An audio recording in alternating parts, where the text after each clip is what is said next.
On va s'arrêter sur le préjugé numéro 6. J'aimerais qu'on en parle ensemble. Les Miss, ça ne fait pas de politique. Alors, c'est vrai que... On est tellement dedans. Et ouais, c'est tellement intéressant parce que vous expliquez que le règlement Miss France reste un concours apolitique, que les Miss sont soumises au devoir de réserve.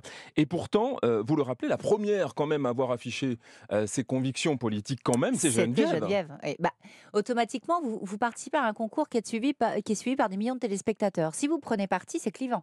Je considère que Miss France est un rôle d'ambassadrice de la France. Elle n'est pas là pour faire de la politique. La seule chose qu'elle doit faire, c'est inciter les gens à aller voter. Et je le redis aujourd'hui, je ne sais pas ce qui va se passer dans les jours à venir, mais moi j'ai envie d'être dans un pays où le vote va être le fruit vraiment de la vie des gens. J'ai pas envie de subir un parti, parce que je vais en subir un automatiquement, ou pas, mais j'ai pas envie de subir un parti qui n'aura pas été choisi par l'ensemble des Français. Donc s'il vous plaît, allez voter. Après, si ça me plaît pas, je quitterai Paris, je quitterai la France, je m'en dirais, mais au moins allez voter, c'est hyper important, surtout les Vraiment, femmes. si ça vous plaît pas, ce qui va se passer Je suis capable de partir. Ouais.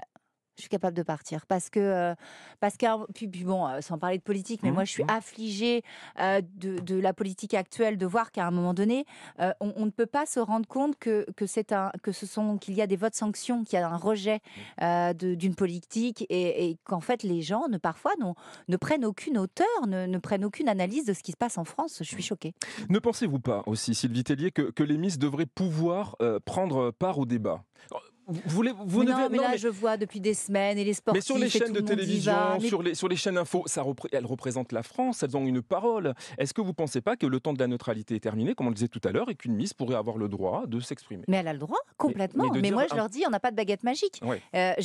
Exprimez-vous si vous voulez, mais d'un autre côté, ne venez pas pleurer si derrière vous êtes critiqué ou si tout d'un coup, la moitié des gens, la moitié de la France... C'est un parti pris. Exactement. À partir du moment où vous prenez position, je trouve que c'est bien de le faire. Ouais. Après, j'avoue que moi, là, les prises de position depuis quelques jours, tous les sportifs qui montent au créneau, pardon, mais si vous prenez position tout le temps, en fait. C'est ça qui m'énerve. C'est que généralement, on sort la casquette de là, je prends parti, alors que pendant des années, on n'entend pas les gens prendre position.